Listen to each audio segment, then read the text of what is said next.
देहरादून में बनने जा रहे सैन्य धाम की तैयारियों के बीच शनिवार को हल्द्वानी के रामलीला मैदान में शहीद सम्मान समारोह का आयोजन किया गया, जिसमें सैनिक कल्याण मंत्री गणेश जोशी ने शहीदों की वीरांगनाओं और परिजनों को ताम्रपत्र के साथ शॉल उड़ाकर सम्मानित किया। इस मौके पर बड़ी संख्या में पूर्व सैनिक मौजूद रहे। इस दौरान स्कूली बच्चों ने देशभक्ति से ओतप्रोत होकर एक से बढ़कर एक प्रस्तुतियां दी। सैनिक कल्याण मंत्री गणेश जोशी ने कहा कि देहरादून में 5वें धाम के रूप में सैन्य धाम बनाया जा रहा है। इसके लिए सम्मान यात्रा निकालकर पूरे प्रदेश से 1734 शहीदों के घर से मिट्टी इकट्ठा की जा रही है। उन्होंने कहा कि उपनल में कार्यरत पूर्व सैनिकों को 7वें वेतनमान के लिए जल्द ही प्रस्ताव कैबिनेट में लाया जाएगा, जिसको लेकर शहीदों के परिजनों ने बनने वाले सैन्य धाम को लेकर खुशी जाहिर की है। बहुत अच्छा लगा सम्मान जो दिया है सरकार ने हमें, और एक पुष्कर सिंह धामी जी सैन्य पुत्र होने के नाते और गणेश जोशी जी जो सैनिक कल्याण मंत्री हैं, सैनिक मंत्री होने के नाते जो ये सम्मान मिला है हमें सैनिकों को, परिवारों को और सैनिकों को, सरकार द्वारा जो है सैनिकों के नाम पर कुछ न कुछ रखना चाहिए। विद्यालय या सड़क का नाम होना जरूरी है। मुझे बहुत खुशी है कि इसी सरकार में हमारे चचा के नाम से विद्यालय बना हुआ है।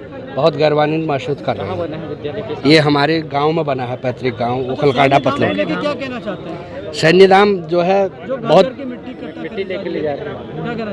बहुत अच्छा है। ये पहल जो है सरकार द्वारा, जो माननीय मोदी जी द्वारा इसकी पहल की गई, और हमारी उत्तराखंड सरकार पुष्कर सिंह धामी जी द्वारा जो पहल की गई बहुत सराहनीय है। सम्मान कोई भी सरकार हो, सम्मान हमेशा सैनिकों को दिया जाता है। सरकारें आती हैं जाती हैं, लेकिन एक सैनिक को हमेशा सम्मान मिलना चाहिए। Thank you very much.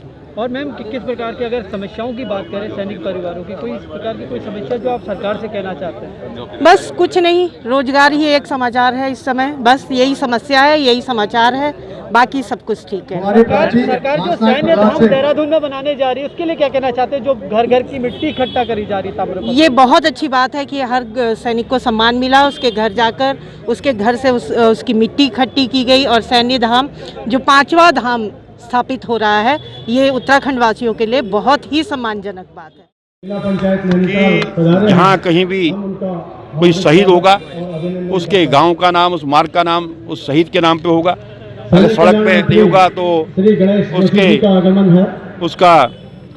उस विद्यालय का नाम उसके नाम पे रखा जाएंगे। और जहाँ जहाँ भी ये मामले संज्ञान में आ रहे हैं उस पर तुरंत कार्रवाई हो रही है, क्योंकि शहीदों का सम्मान करना हर देशवासी का कर्तव्य है। हम किसी शहीद को वापस नहीं ला सकते, लेकिन उसकी शहीद की यादों को हम जिंदा रख सकते हैं। उन शहीदों के सम्मान में एक विशाल सैन्य धाम हम देहरादून में बनाने जा रहे हैं।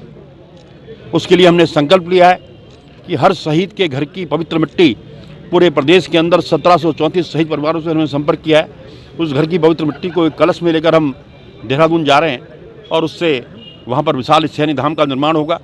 प्रधानमंत्री नरेंद्र मोदी जी जब देहरादून में आए थे, उनकी परिकल्पना, उन्होंने कहा था कि बद्री, केदार, गंगोत्री, यमुनोत्री 4 धाम यहाँ पर हैं, 5वां धाम सैन्य धाम होना चाहिए।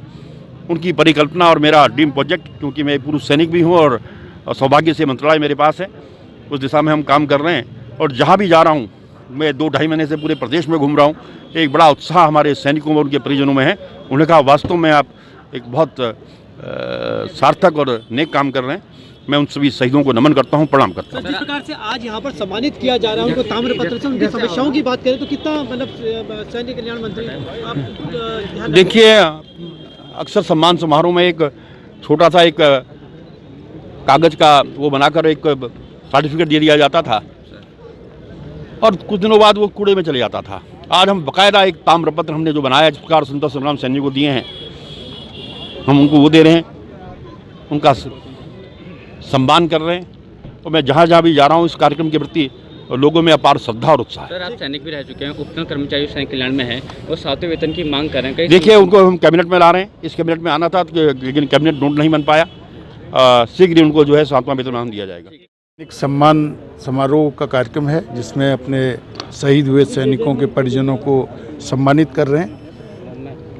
पहले तो पूरा देश, और उसमें उत्तराखंड विशेष रूप से सैनिक बाहुल्य क्षेत्र है, और हमारे यशस्वी प्रधानमंत्री जी ने इसको एक और धाम की संज्ञा दी है कि 4 धामों की जगह यहाँ 5 धाम है, एक सैनिक धाम भी है। निश्चित रूप से हमारे यहाँ इतने अधिक मात्रा में देश सेवा में हैं लोग कि मैं समझता हूँ कि प्रदेश की जनसंख्या के हिसाब से कहीं इतने नहीं होंगे।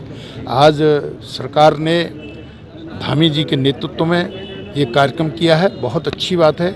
जो हमारे सैनिक हैं उनके परिवारों को सम्मानित किया जा रहा है। आज हल्द्वानी में भी ये कार्यक्रम हो रहा है। 7 तारीख को इसका समापन होगा।